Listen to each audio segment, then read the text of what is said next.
드리고 싶었어요. 현철님 너무 잘하고 계십니다. 자, 다음은 마지막 최은영님 질문입니다. 최은영님 질문. 이제 1시간이 돼가네요. 자, 최은영님 질문. 자, 최은영님 질문은 여기 있죠? 이런 상황이 많은 것 같아요. 수도권 1주택자의 경우 평수 점핑을 먼저 하는 게 좋을지 지방갭 투자 2차례 정도 먼저 하는 게 좋을지, 그러니까 갈아타기를 하는 게 좋을지 아니면 투자를 계속해서 다주택자가 되는 게 좋을지에 대한 선택입니다. 자, 사연을 한번 읽어볼게요. 현재 서울의 자가로 25평에 거주 중인 30대 후반 부부입니다. 현재 자녀 도울 아기가 1명이고 자녀 계획이 1명 더 있습니다. 이제 1명을 더 낳을 예정이신 거고, 대출은 1억 미만입니다.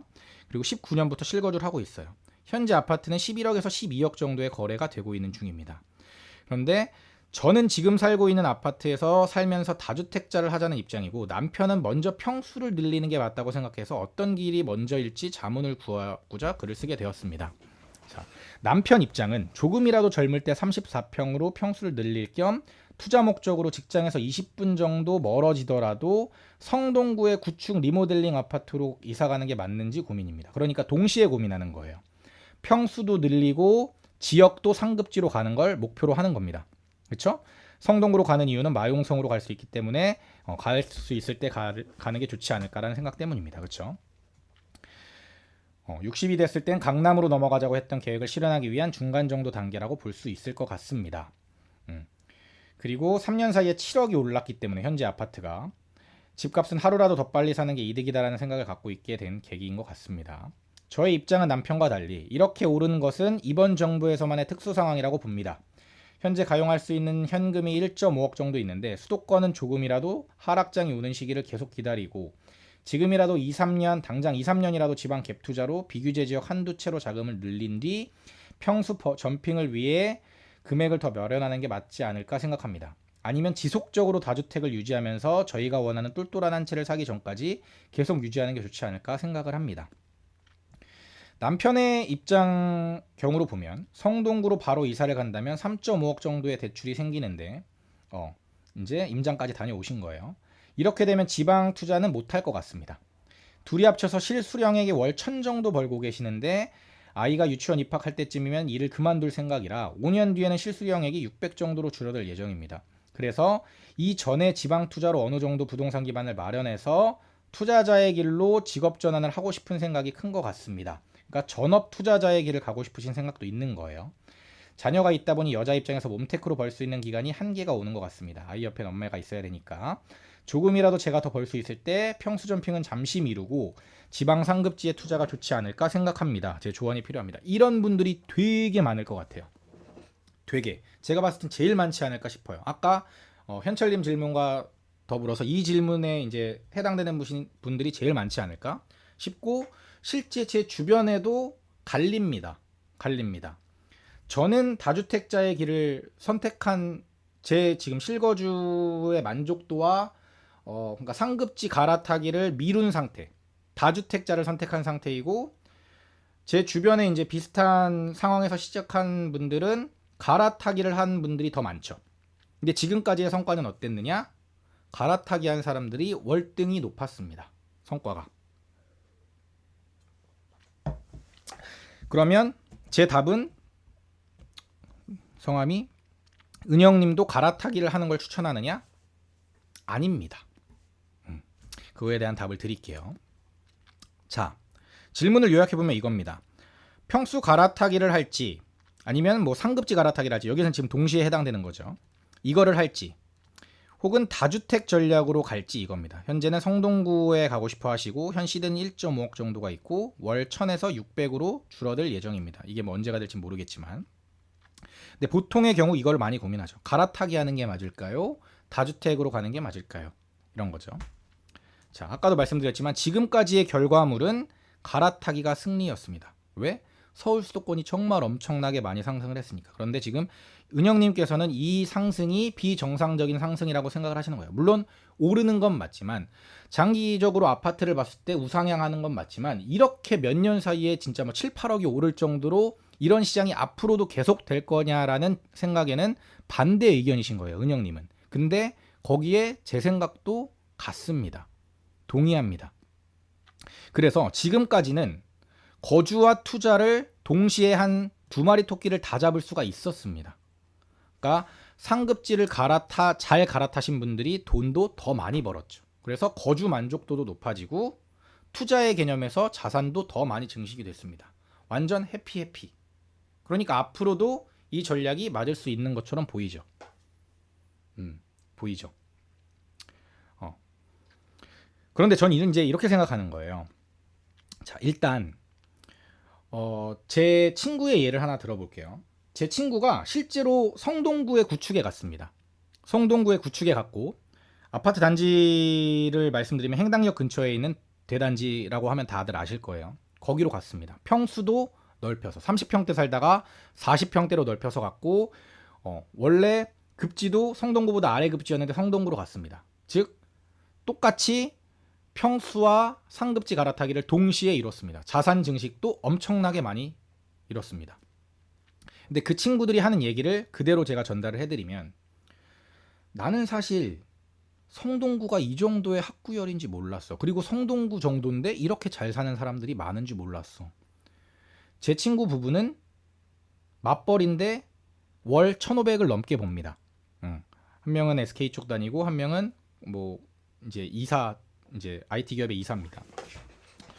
그런데도 쪼들린대요. 그런데도. 그리고 지금 애가 어리기 때문에 애를 봐줄 수 있는 환경이 있는지도 살펴야 됩니다. 왜냐하면 어린이집이 생각보다 그렇게 오래 하지 않아요. 다른 부모들은 어떻게 하지? 다른 부모들은 외벌이로 버티는 거예요. 근데도 외제차 끌고 다니고 그 소득 수준을 어떻게 버티는지 모르겠지만 우리나라에 정말 돈 많은 사람이 많구나라는 걸 느낀대요. 제 친구가 직접 해준 얘기입니다. 우리가 월 소득이 적지도 않은데 우리가 되게 쪼들리는 것처럼 보여. 그리고 별로 하는 것도 없는데 유치원 보내고 학원 몇 개 다니니까 내가 돈이 부족함을 느껴. 그냥 성동구로 왔을 뿐인데 이런 거예요. 그래서 먼저 은영님과 남편분이 자녀 교육에 대한 가치관을 공유를 먼저 하셨으면 좋겠어요. 보통은 자녀 교육이 되게 큰 이슈인 경우가 많습니다. 둘이 합이 맞아가지고 둘 다 뭐 학원 안 보내도 돼. 우리는 뭐 유치원, 영어 유치원 필요 없고 그냥 어린이집 국공립 보내면 돼. 이런 게 가치관이 맞으면 다행인데 안 맞는 경우가 많습니다. 안 맞는 경우가 많아요. 그리고 만약에 안 맞으면 누구의 의견을 따라갈지를 먼저 정하시고 그 다음에 본인이 원하는 교육 환경을 조성해 줄 수 있는 소득 수준이 되는지를 확인하셔야 돼요. 근데 소득 수준이 월 1,000에서 600 정도잖아요. 그러면 제가 봤을 때는 이 정도 수준이면 부족할 확률이 높습니다. 나는 되게 아끼면서 열심히 잘 살고 있고 별로 하는 게 없는 것 같은데도 생활 수준이 그쪽이 되게 높습니다. 옛날에 성동구가 아니에요. 옛날에 마포구가 아닙니다. 되게 높아졌고 돈 잘 버는 사람들이 되게 많아졌습니다. 그래서 이게 감당 가능한지를 본인 스스로 본인 가정을 먼저 분석을 해보셔야 돼요. 상급지로 갔을 때 이게 소득 수준이 감당이 되는지. 실제로 강남에 가신 분들이 정말 많이 하시는 얘기가 뭐냐면 내 정도 소득인데 내가 이렇게 부족하다고? 이런 걸 많이 느끼신대요. 그만큼 대한민국에 내가 못 보던 돈 많이 버는 사람들, 부자들이 여기 다 몰려있다라고 느낀다는 거예요. 2, 3천 벌어가지고 명함도 못 내민대요. 우리 지금 입장에서는 상상이 안 되죠. 야, 월 2, 3천 버는데? 야, 월 2, 3천 벌면은 충분한 거 아니야? 근데 명함을 못 내민대요. 물론 월 2, 3천 벌면 뭐 자녀 교육시키고 뭐 돈 주거비 나가고 이러는 게 부담되지 않은 수준일 수도 있겠지만 명함을 못 내미는 수준이래요. 그게. 그러니까 그 정도로 수준이 다를 수 있다. 내가 생각한 것보다 훨씬 더 어려울 수 있다라는 거를 마음속에 두고 접근하시는 게 좋다. 일단 처음에 이게 첫 번째입니다.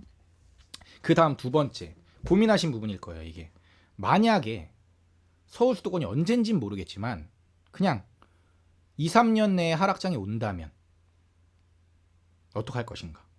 하락장이 온다면 지금이야. 아까도 말씀드렸던 것처럼 갈아타기 하면 무조건 좋았습니다. 왜? 거주 만족도도 올라가고 그 다음에 내 가격도 올라가니까. 계속 오르는 시장이었으니까. 서울 수도권이.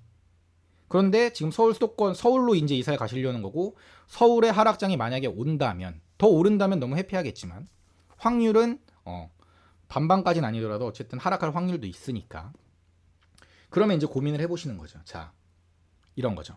내 삶의 목표가 집 한 개예요. 집 한 개. 상급지. 강남에 사는 거 그냥 하나.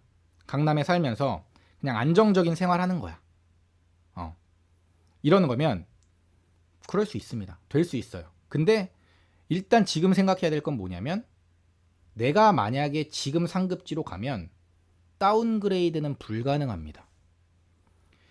평수도 작은 데 살다가 평수를 늘려가는 건 가능하지만 평수를 큰 데 살다가 작은 데 오는 건 굉장히 불편하고 수고스럽고 그렇게 하기가 되게 힘듭니다. 그래서 점점 평수를 차근차근 넓혀가는 거고 급지도 낮은 급지에서 점점 상급지로 가는 거예요. 물론 지금 그런 계획을 세우고 계시지만 그러니까 일단 가고 나면 성동구보다 다운그레이드 돼가지고는 가기가 어렵다는 거예요. 근데 아까도 말씀드렸지만 성동구의 생활 수준이 본인이 생각하는 것보다 되게 높을 수 있습니다.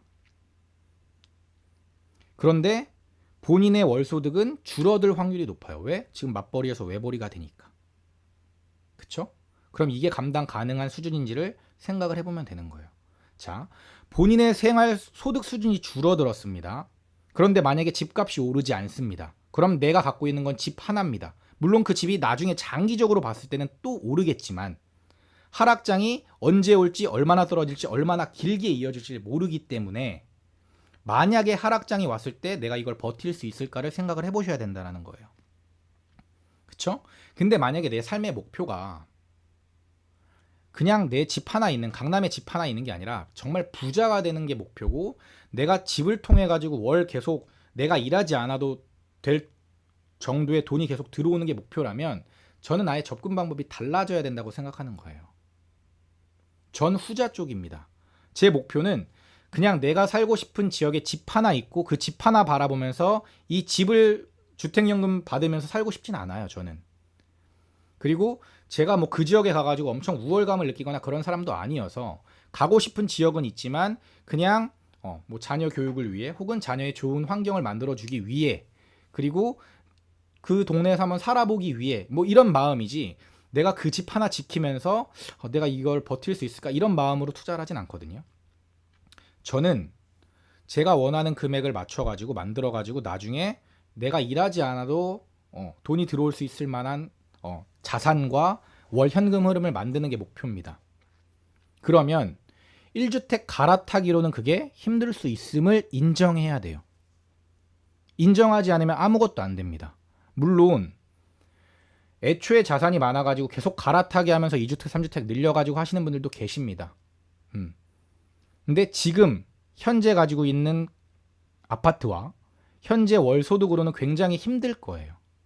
갈아타기 하는 게. 물론 하락장에서 잘 갈아타기 해가지고 갈 수도 있겠지만 보통의 경우 갈아타기 한 사람들의 그냥 끝은 뭐냐면 본인이 가고 싶은 지역 강남이겠죠. 보통은 서울이면 강남에 자가로 있는 집 한 채 이거예요.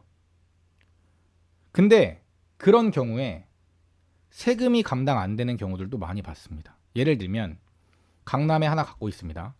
목표를 다 이뤘어요. 강남까지 결국에 갈아타기 해서 갔어요. 내 자산이 지금 아파트의 자산 그냥 그 아파트 가격만 따지면 30억입니다. 종부세 감당 되시나요? 월 소득이 똑같은데 되세요? 종부세 감당?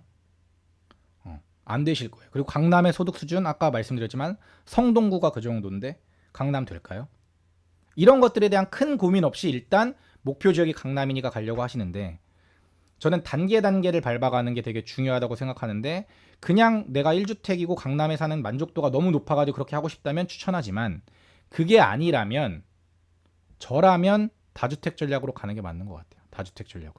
다주택 전략으로 가면서 내가 어느 정도 살 수 있는 위치에 내가 살고 싶은 지역에 매수하면서 내 현금 흐름도 계속 늘릴 수 있는 구조를 만들고 이걸 뭉쳐가지고 하나로 뭉치는 작업도 같이 하고 이런 것들을 같이 하셨으면 좋겠어요. 근데 이거 할 때 가장 중요한 게 저는 뭐라고 생각하냐면 경험이라고 생각하거든요. 물론 갈아타기를 하는 것도 몇 번의 경험을 거치겠지만 저는 투자를 한번 할 때마다 그 능력치와 경험 그리고 자산이 많이 쌓인다고 생각을 합니다. 그래서 이 부분은 사실 답이 없는 부분이에요. 정답이 없는 거죠. 답은 있지만 정답이 없죠. 은영님과 남편분이 잘 협의점을 찾아보셔야 될 것 같아요. 왜냐하면 전혀 정반대니까. 지금까지의 성과는 분명 갈아타기가 높았다.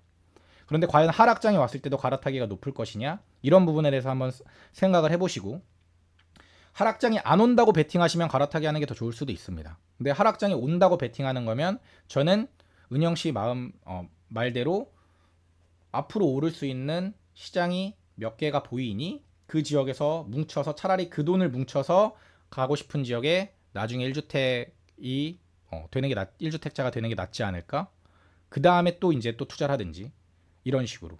근데 1주택으로 갈아타기만 한 사람과 지방에 여러 채 투자를 해가지고 돈을 자산을 불린 사람의 투자 스킬, 투자 능력, 경험치가 같을 것인가를 생각해 본다면 어디가 나을 건지. 장기적으로 목표가 뭔지는 모르겠지만 내가 만약에 부자라는 목표를 가고 경제적 자유라는 목표를 갔을 때 갈아타기를 해가지고 그 목표를 달성할 확률이 높을지, 투자를 통해 가지고 계속 투자자가 되는 게 그럴 확률이 높은지에 대해서는 본인이 아마 더 잘 판단하실 수 있을 거라고 생각해요. 여기까지가 상황별 투자 전략입니다. 오늘 되게 많은 얘기를 해드린 것 같아요. 중요한 얘기도 되게 많이 나왔고. 그래서 이렇게 상황별 투자 전략하고, 제가 이제 여기 답변을 못 드린 부분은 죄송해요. 이분들은 제가 답변을 드릴 수가 없어서 제가 모든 분들을 다 컨설팅 해드릴 수가 없기 때문에 5분만 선정을 한 부분 다시 한번 양해를 부탁드리고, 상황별 투자 전략은 여기까지 하고 조금만 쉬었다가 그 다음에 마지막으로 이제 단지 10개 단지 보여드리면서 4주차 강의 최종 강의 마무리 짓도록 하겠습니다.